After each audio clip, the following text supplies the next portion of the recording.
The thing is, you keep existing whether you have a plan or not, until you don't exist, and then your plans are meaningless. Rachel Kushner, The Mars Room. You're listening to AMI Audiobook Review on AMI Audio. I'm your host, Jacob Szymanski. The Mars Room is both very funny with a dark sense of humor, but has a deeply insightful about the unique lives those who find themselves in prison live. That quote I read off the top is a good example of the existential introspection you'll find in this book.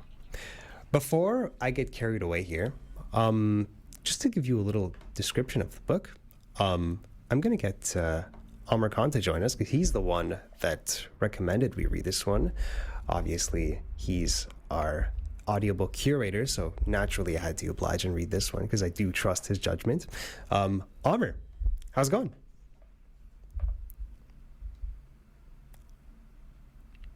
Mr. Khan, are you there? Yes.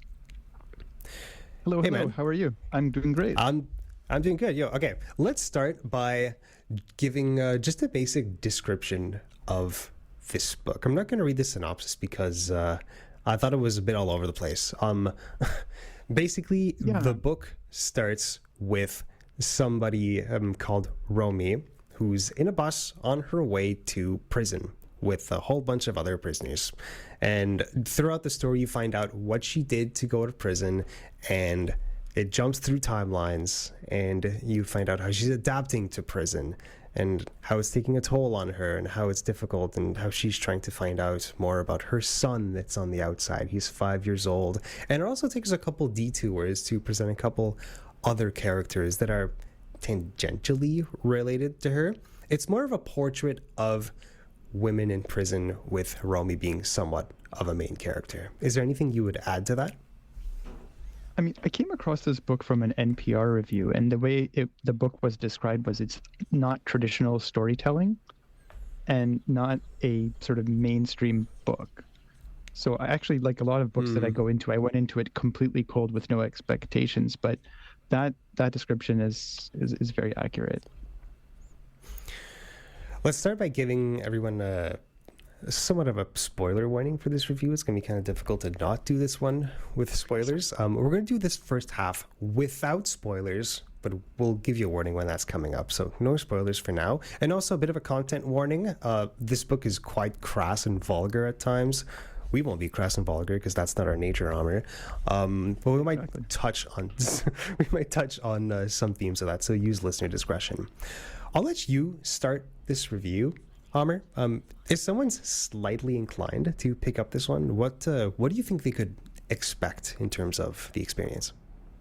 So when I started reading this book, it sort of had flashbacks to different storylines and different books and movies I've read, like a lot of people do when you start listening to a new book or starting a new series, does it remind you of something else? And for me, there were a lot of parallels to something like, The Orange is the New Black, but I found it lighter in a lot of ways than that particular series on Netflix. There was a movie called Con Air, which also, it was Nicolas Cage from the 90s. The only similarity being that there's, convicts basically going somewhere on a bus. But there's humor in the movie, and there's a lot of humor in this book too.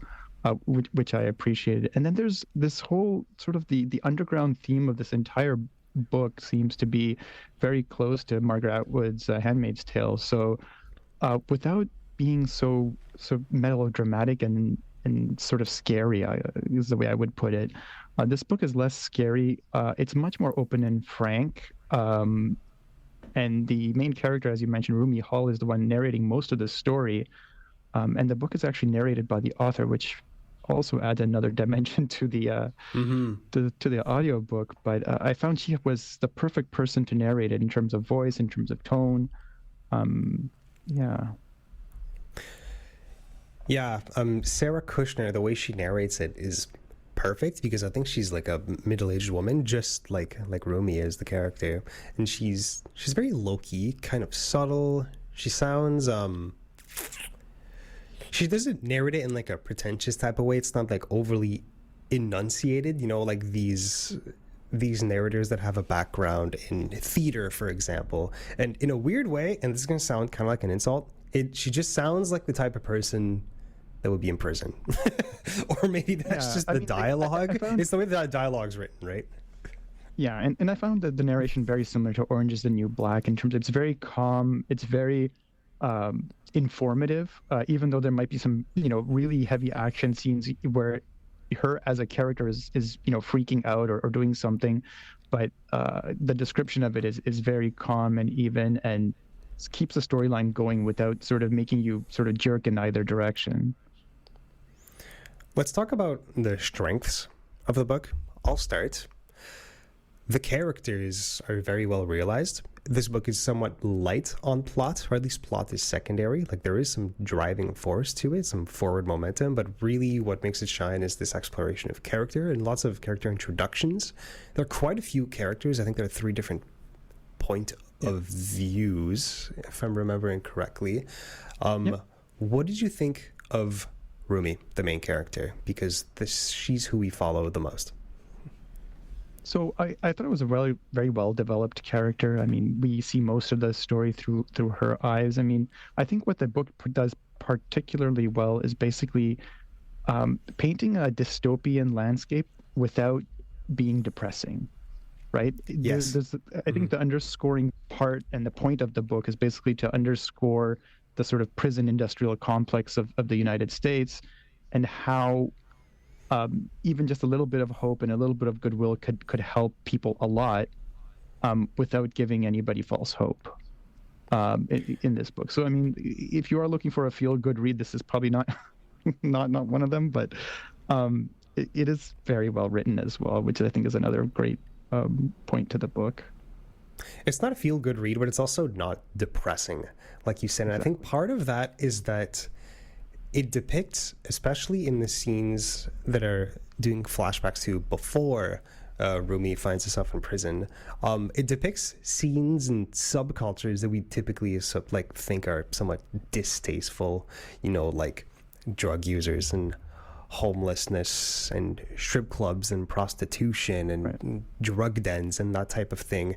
But it's written in a very non-judgmental way, and because it's written in a first-person perspective from somebody who's deeply connected and involved in those scenes, you kind of get the feeling that the character of Rumi in her narration is asking to not be judged.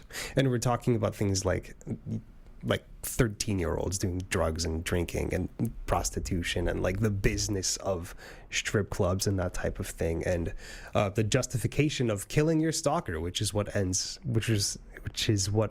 up sending her to prison in the first place. I think that's the spoiler alert out the window there, Jacob.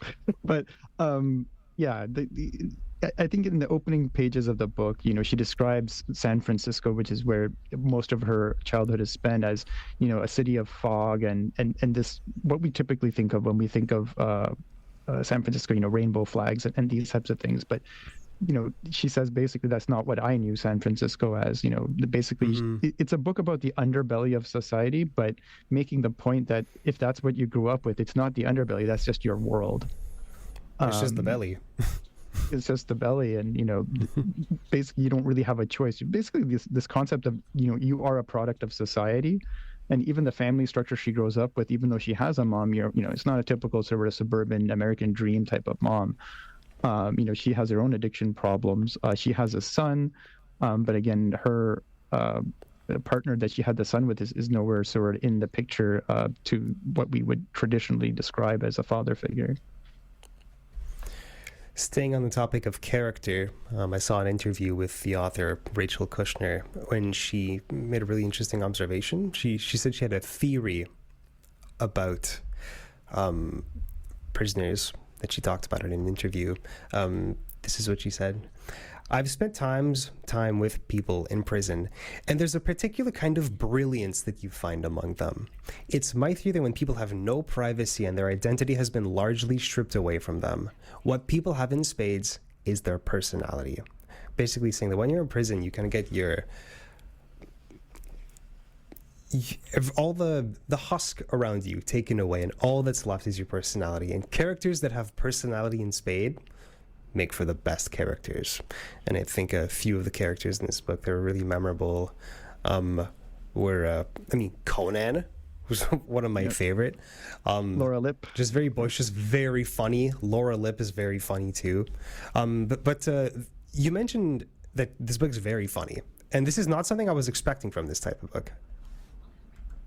Yeah, I mean, her previous book before this was called Flamethrowers, and the general sense I got from that book, I hadn't read it, but basically from different reviews, was that it was, literally burned to the ground, very raw type of book. So I was sort of trying not to have that expectation with this book, but I was pleasantly surprised at how well written, how funny and humorous and light the book was, while underscoring such heavy topics of society, right?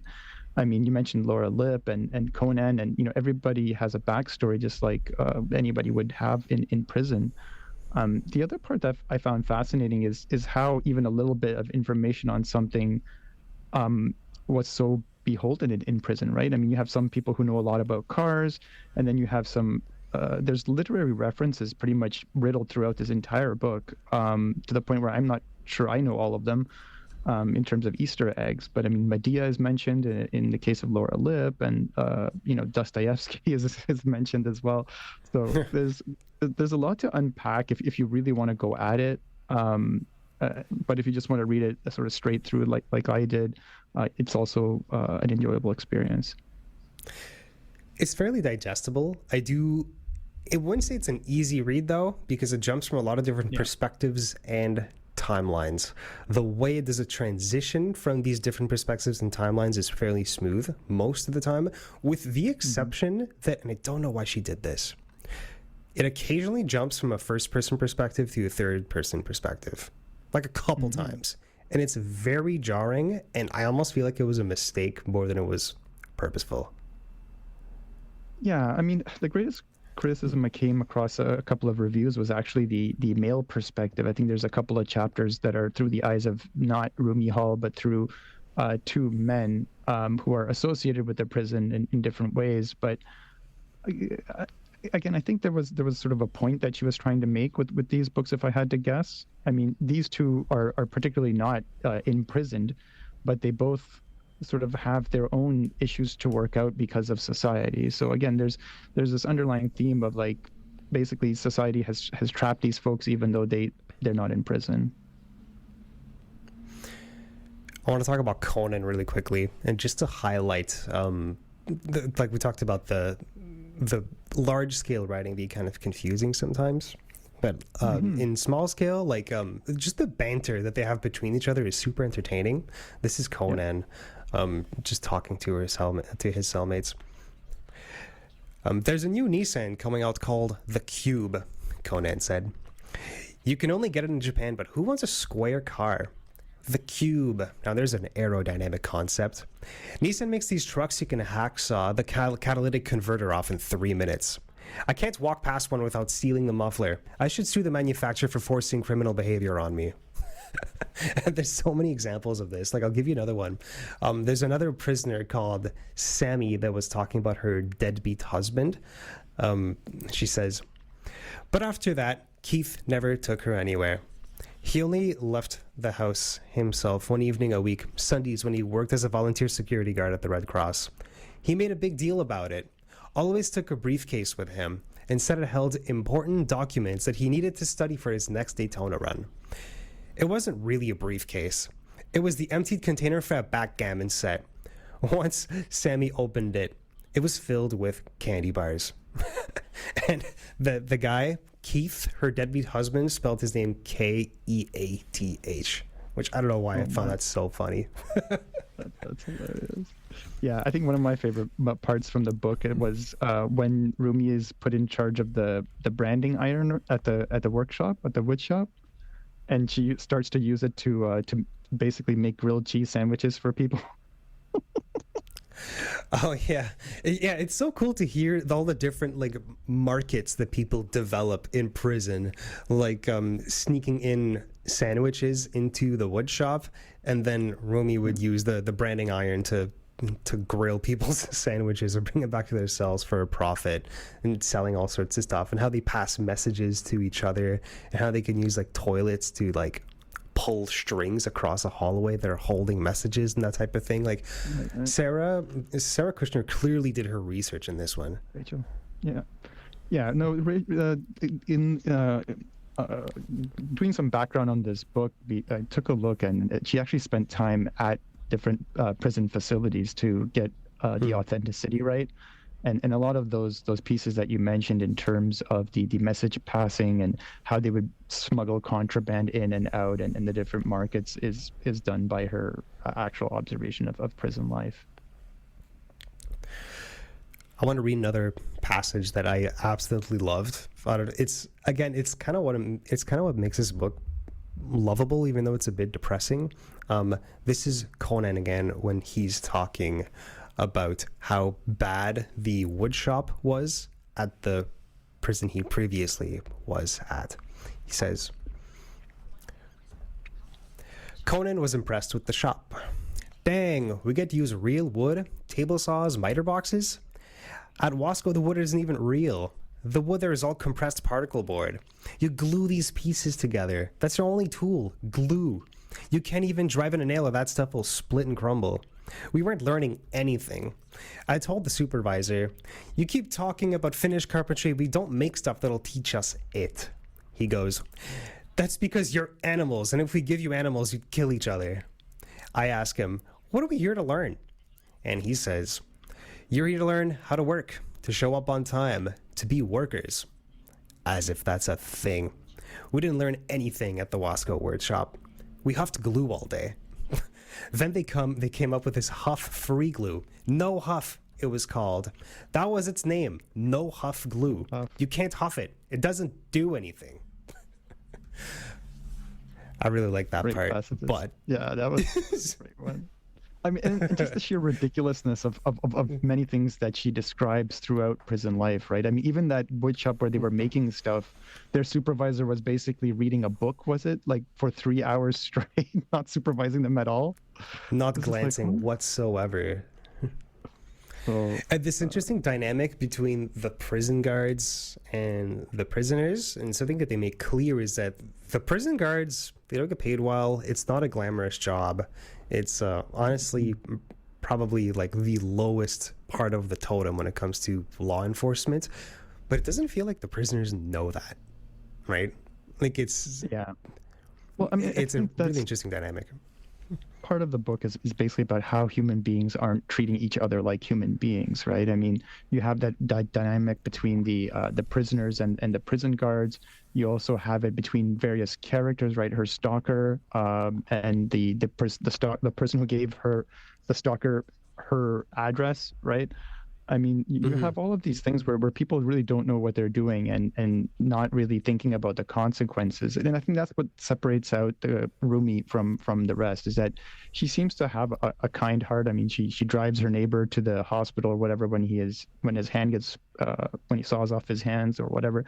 So I mean, you see that, you know, that she has a good heart, but she honestly doesn't know what's right and wrong from a moralistic point of view, from a sort of traditional societal sense. I mean, like you said, I mean, this is a book about drugs and you know, the underbelly of society and all these unsavory pieces that sort of quote unquote normal society would look down upon, and she's fine with it because she grew up with it. But you know, there's certain lines she doesn't want to cross. There's certain things that she will defend aggressively, which we see more towards the end.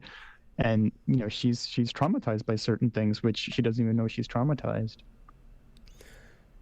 Her moral compass is a bit out of whack, but that doesn't mean she's not a likable character, because you understand how she came to be that way.